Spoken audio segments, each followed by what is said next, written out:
I'd always been in love with the water. I just feel like it's a release. You're out with nature. The water has a healing effect on not only the psyche, but the body, and they work together. I was trying to identify, opportunities that were out there.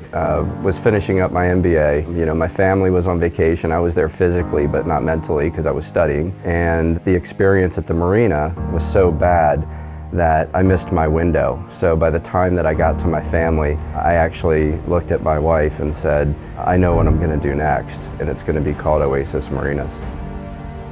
So Oasis Marinas is the largest third-party management group in the entire country. But what we do is it's like Marriott, so we don't own the marina. We come in and we flag it. Everybody there works for us. We manage the entire process and we send owners buyers at the end of the month.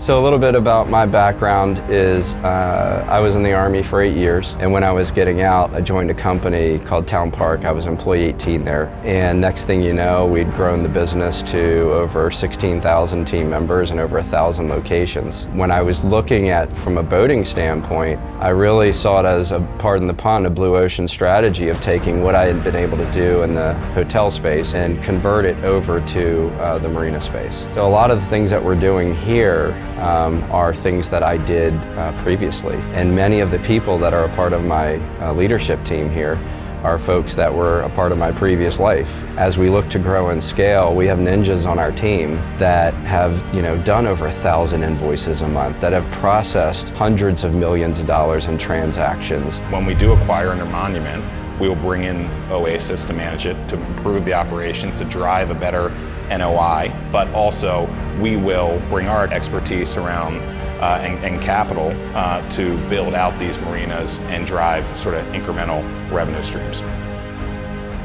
Been a lifetime boater, and I've worked at marinas doing everything from driving boats to building docks to building dry racks. And through various opportunities, we were able to find Oasis. And we recognized quickly that there was a lot of similarities and boxes that checked right off the bat with what an access kind of buy and build strategy is.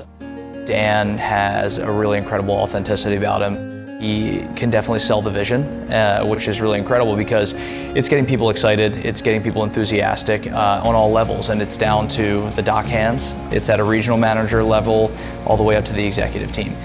He's always taking the time to make sure he is on top of the data, to make sure he knows all of the players. It's a relationship-driven space. Again, we really drive with the analytics. So first piece was understanding the market, and it's the where do we want to play. When I was introduced to and met Access, we were growing at a great rate. You start to question and think about, well, what if I could make my 10-year plan happen in 4? And having partners like Access really kind of opened up that thinking for me. There's about 10,000 marinas out there today. Only 5 to 10% are institutionally owned, so still very, very fragmented. So deep market for acquisitions, which we sort of blew our minds during the research. As we build market awareness, it'll increase the demand for Oasis management. We thought that was an expertise we could bring to the business. Boaters do it because there's obviously the freedom, there's the independence, there's the sentiment of exploration and being able to go out and discover.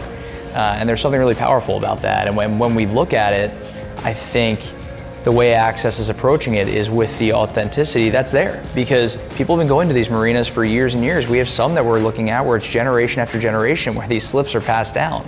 So there is a sentimental value there that we don't want to negate and we want to embrace.